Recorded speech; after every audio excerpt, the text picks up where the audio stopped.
Edward's Express. When Gordon arrived on the railway, Sir Topham Hatt purchased brand new express coaches for him. They had sturdy metal bodies, smooth bogies, and separate compartments for the passengers. Gordon was well pleased with his coaches. The old coaches felt left out. Time and wear led the railway inspectors to see them as unworthy of the main line. The coaches were most upset. "Cheer up," smiled Edward. "You'll still be useful on the branch line trains." "Branch lines!" they shuddered. "How embarrassing!" While Henry was shut in the tunnel, Edward took over his local trains. He knew all about being left behind and brought the old coaches out every chance he got.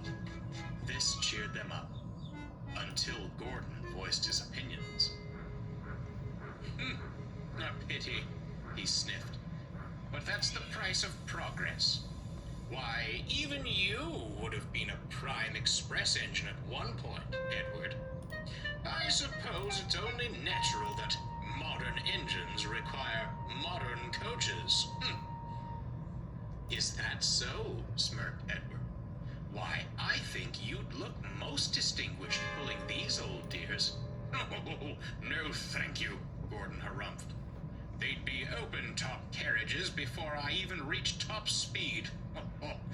Now these are proper coaches," he finished. "Is that what they are? I thought someone had stretched out the goods vans, and you were doing some real work for a change," laughed Thomas. Edward couldn't help but chuckle, and Gordon fumed out of the station. His mood didn't improve on the main line. They were running well. Too well.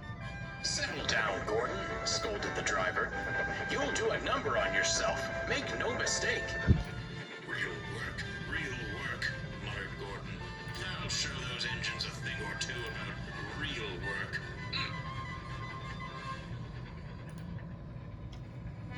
The next morning, Gordon tried to leave the sheds, but he couldn't. "What's happened to me?" he groaned.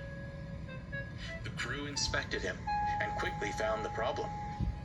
"Something's wrong with your tender brakes," sighed the fireman. "And with how you were going about yesterday, I'm not surprised." "And you thought the old coaches were the ones who would fall apart," laughed Thomas. Edward shot him a look. "This is no time for teasing, Thomas. The express must go out on time." "And how?" grunted Gordon.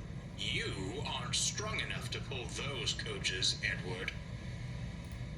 Edward glanced at the coaches in the carriage sidings, and then he spotted something else. The passengers were growing impatient. There was no train ready for them, and it would soon be time to leave. The fat controller had just stepped out of his office to see what the matter was, when he saw a most peculiar sight. Edward came steaming in with all the old coaches he could find. The passengers were surprised, but thankful they had a train at all. They hurriedly boarded the coaches, and the fat controller smiled. "Well done, Edward. Most resourceful of you. Don't push yourself too hard now." "I may not match Gordon's pace, sir," smiled Edward, "but I'll have a jolly good try."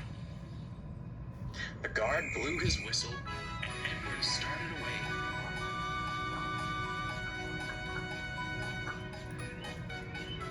Soon, he was coasting down the main line, making excellent time. He pushed through the tunnel, giving Henry quite a surprise. "Go on, Edward! Go on!" he cheered. Come along, Edward called. "Gentle and fast, cooed the coaches. They were very pleased with Edward.